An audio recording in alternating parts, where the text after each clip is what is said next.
My name is Jasmine Price, and what I'm about to share may change the way you see the world. This is my near-death experience, the moment when Jesus revealed hidden truths to me about the true origins of Black people.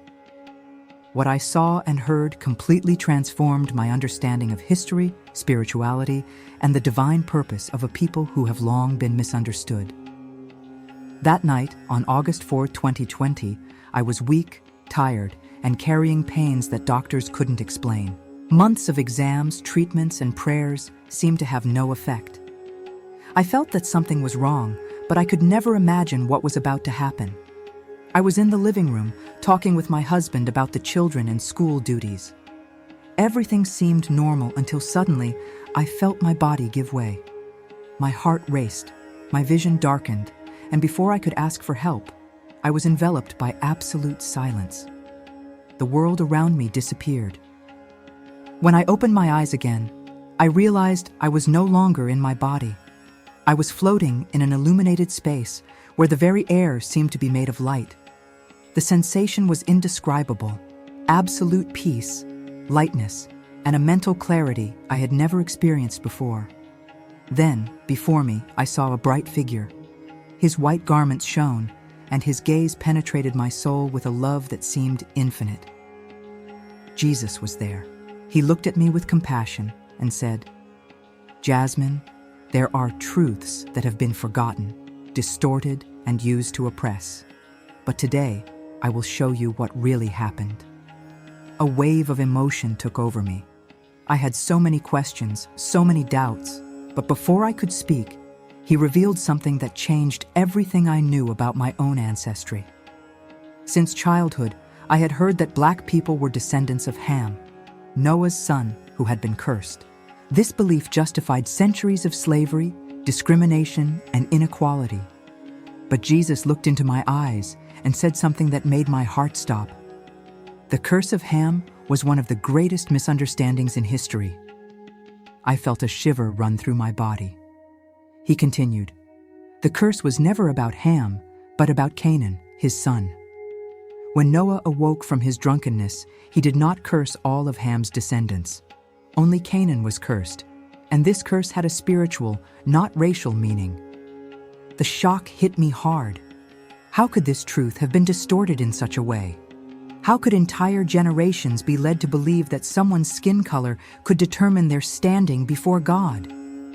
Jesus then showed me images of the past. I saw ancient African peoples, great civilizations that flourished in wisdom and spirituality. The descendants of Ham, he explained, were not cursed. They were blessed with strength, intelligence, and leadership. But over time, this truth was distorted. He showed me Cush, Mizraim, and Put, sons of Ham, and how their lineages formed some of the most powerful nations of antiquity.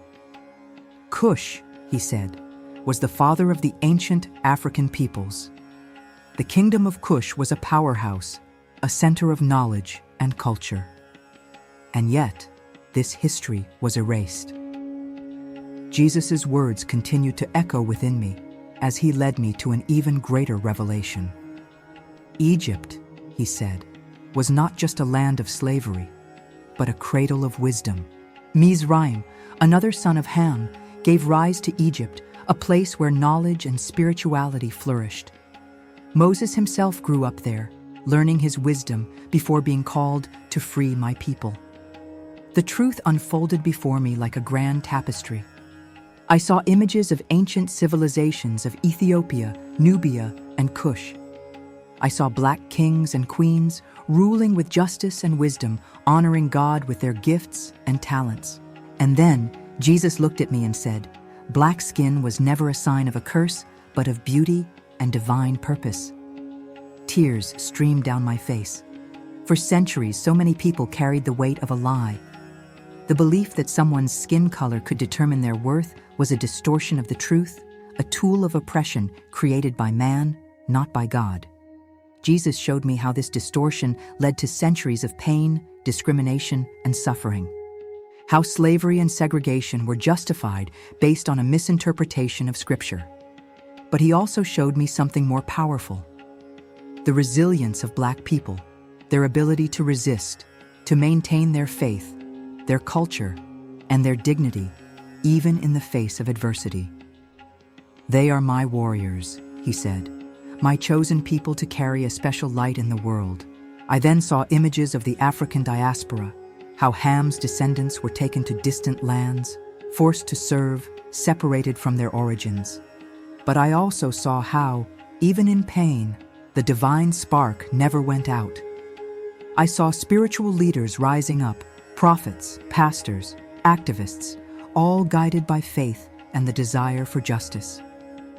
"Jasmine, the history of Black people is not a history of slavery, but of victory," said Jesus. He then revealed something even deeper: the spiritual connection between Black people and God. How their ancestral practices reflected an intimate relationship with the Creator. How their rituals, their music, their dances were sacred expressions of faith. "They always knew that I was present," he said. "Even when they were told they were less, even when they tried to erase their identity, they felt me, sought me, and praised me." The vision he gave me was so clear, so intense, that my soul was filled with indescribable love. It was not just a matter of history, but of identity, of belonging. Black people were not just descendants of great civilizations, but carried within them a unique connection with the divine. The oppression they faced was not a sign of abandonment, but of a calling to resilience, to faith, to lead with love and justice. Then Jesus said to me, "The truth always prevails. It is time for the world to know who they really are." I felt a deep peace and an unwavering certainty. I would return to share this truth, to remind everyone that what they were told for centuries was a lie. That the identity of Black people was not marked by a curse, but by a blessing. Suddenly, I felt as if I was being pulled back. The light around me began to fade, and my consciousness returned to my body. I opened my eyes in the hospital, feeling a deep warmth in my chest. The doctors said I had been clinically dead for 12 minutes, but I knew I had lived an eternity in that brief moment. And now, I am here to tell you this truth. After waking up in the hospital, I felt that something inside me had changed forever. The experience I had was not just a vision, but a direct revelation from Jesus. He showed me truths that had been distorted, used to justify oppression, and now I carried a greater purpose: to share this truth with the world. Throughout my life, I heard many misinterpretations of the Bible, especially regarding the descendants of Ham. Many people used this narrative to justify slavery, discrimination, and the marginalization of Black people. But now I knew, without a shadow of a doubt, that all this was a big lie. Jesus' words continued to resonate within me. Black skin was never a curse, but a blessing. Reflecting on everything he showed me, I realized how ignorance and manipulation of Scripture caused so many generations to carry an unnecessary burden. How it destroyed self-esteem, erased identities, and made many feel disconnected from the divine. But Jesus also showed me the strength of Black resilience, the spiritual heritage that was never lost. From ancient times to today, Black people carried within them a divine spark, a light that could never be extinguished. While I was still there, lying in the hospital, I began to remember the images Jesus showed me. He took me back to the ancient African civilizations, revealing the grandeur and wisdom of Ham's descendants. I saw the kingdom of Cush flourishing on the banks of the Nile, its pyramids and temples reaching the sky, as a testament to the knowledge and devotion that people had for God. I saw Ethiopia, mentioned so many times in the Bible, as a land of power and blessings, a place where kings and queens ruled with justice. Jesus made me understand that the history of Black people has always been connected to the divine plan. But over the centuries, this history was erased or distorted. "What was lost will be restored," he said to me. I then saw the journey of Black people throughout time. The African diaspora being spread around the world, carrying their strength and spirituality beyond borders. I saw enslaved Africans torn from their lands, but keeping their faith alive. They sang, prayed, and resisted because within them was something no one could steal, the presence of God. Jesus showed me how their suffering was not a sign of abandonment, but of testimony. They are the living example of my strength, he said. Even in pain, they never stopped seeking me. This revelation deeply affected me. For a long time, many believed that slavery and suffering were punishments. But Jesus showed me that the true story was different. The resistance of Black people was proof that God was always with them, even in the darkest moments. I saw the struggles of Black people throughout history. I saw the liberation movements, the spiritual leaders rising up to proclaim justice. Jesus showed me the courage of Martin Luther King Jr. I'm the strength of the enslaved who fought for their freedom, the resilience of those who were marginalized but never defeated. Black people carry a special calling, Jesus said. They have the gift of faith, strength, unwavering love. They were chosen to be a light. These words echoed within me so strongly that I felt my heart race. I knew I needed to share this truth with everyone. Slavery, prejudice, injustices were not the end of the story. God was restoring what was lost. The identity of Black people was being reclaimed. Jesus then reminded me of the biblical texts that mention the presence and importance of Africans in the divine narrative. Moses, raised in Egypt, received knowledge from the Egyptian priests before freeing the Israelites. The Ethiopian eunuch, mentioned in the book of Acts, was one of the first converts to Christianity, carrying the faith to his land. Simon the Cyrenian was chosen to help Jesus carry the cross. These details had never been hidden, but for a long time were ignored or minimized. The Bible has always recognized the importance of African peoples, but history was manipulated to create a false narrative of inferiority. Jesus showed me that the time of restoration was coming. The truth about the divine heritage of Black people would be revealed. Those who were called forgotten will be exalted, he said.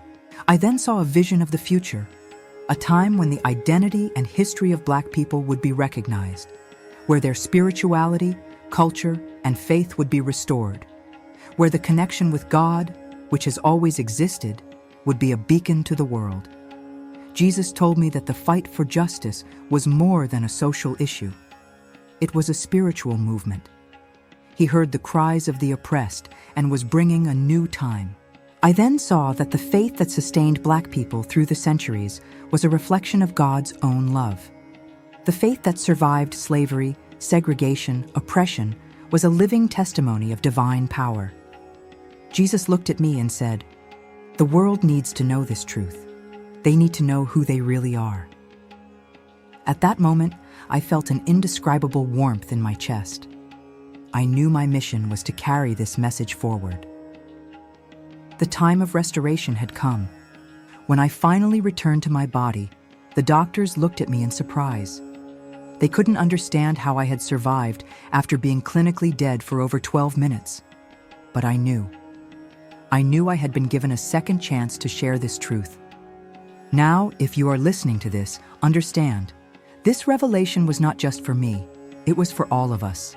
The truth about Black people needs to be told, not as a story of suffering, but as a story of victory. If you are Black, know that your identity is sacred. Your history is marked by strength and faith. You were not cursed, but chosen by God. You carry a legacy of kings, queens, leaders, and prophets. If you are not Black, understand that this message is also for you. The world will only be healed when the truth is revealed. When we look at each other with love and respect, understanding that every culture, every people, has a divine role in God's great story. It is time to abandon the lies of the past. It is time for restoration. May this message awaken something within you. May you never see history the same way again. And above all, remember that God never abandons His children. He is calling us to the truth. The only question is, are you ready to hear it? What I experienced completely changed my view on history, faith, and the divine purpose of Black people. Now my mission is to share this truth so that more people awaken. If this message touched your heart, share it. We need to spread the truth so that healing can begin. Subscribe to the channel, like this video, and leave your comment. I want to know your opinion and hear your experiences. Together, we can reveal the true identity of a chosen people. May God bless you, and may the truth shine like never before.